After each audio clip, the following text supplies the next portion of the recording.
সচিবালয়ে প্রধানমন্ত্রীর সঙ্গে প্রথমবার সৌজন্য সাক্ষাৎ করলেন ঢাকায় নিযুক্ত মার্কিন রাষ্ট্রদূত ব্রেন্ট টি ক্রিস্টেনসেন। বৈঠক শেষে পররাষ্ট্রমন্ত্রী জানান, যুক্তরাষ্ট্রের সঙ্গে বাংলাদেশের কোনো গোপন চুক্তি হয়নি। সব সোর্স থেকেই সাশ্রয়ী মূল্যে জ্বালানি আমদানির চেষ্টা চলছে। আমাদের জ্বালানি সিকিউরিটির জন্য তারা সাপোর্ট করবেন সেই নিশ্চয়তা আমাদেরকে। আমরা সব রকম সোর্স থেকে কিনবো। আমরা চাইছি যে আমাদের ক্রেতারা সুলভ মূল্যে এই ডিজেল কিংবা অন্যান্য এনার্জি প্রোডাক্টগুলি পান।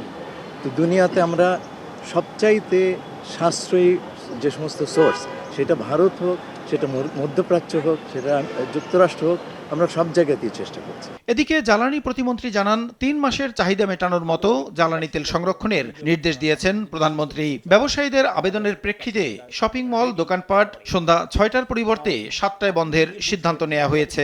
মাসালা, মিল্ক ও পিৎজার সাথে thin and crunchy biscuit fit biscuit, যখন তখন ইটিং, যেখানে সেখানে ফিটিং। প্রায় 3 মাসের মতো অকটেন এবং পেট্রোলের আমরা যেটা চাহিদা সেটা আমরা সংরক্ষণ করতে সক্ষম হয়েছি। যেটা শেষ হয়ে যাবে সেটার জন্য পূরণ করা যায়, সেটার জন্য আমরা পাইপলাইনে রয়েছে। দোকান মালিক সমিতির তাদের আবেদন, তাদের অনুরোধ বিবেচনায় সরকার প্রধান, আমাদের মাননীয় প্রধানমন্ত্রী সন্ধ্যা 7টা পর্যন্ত এখন বিপণী বিতান খোলবার সময় পুনর্নির্ধারণ করেছেন।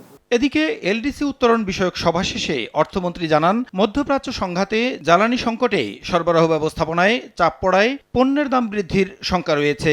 দেশের সামগ্রিক অর্থনৈতিক পরিস্থিতি বিবেচনায় এ মুহূর্তে বাংলাদেশের এলডিসি উত্তরণ সম্ভব নয়। বাংলাদেশের অর্থনীতি যে অবস্থায় এই সরকার পেয়েছে, এখানে আমরা ফায়ার ফাইটিং করতেছি। প্রত্যেকটা এই ইকোনমিকে সেলভেজ করার যুদ্ধ চলছে এখন। শুধু জ্বালানি সংকট না, সমস্ত কমোডিটি, খাদ্যদ্রব্য, পণ্য সবকিছু প্রভাব পাবে।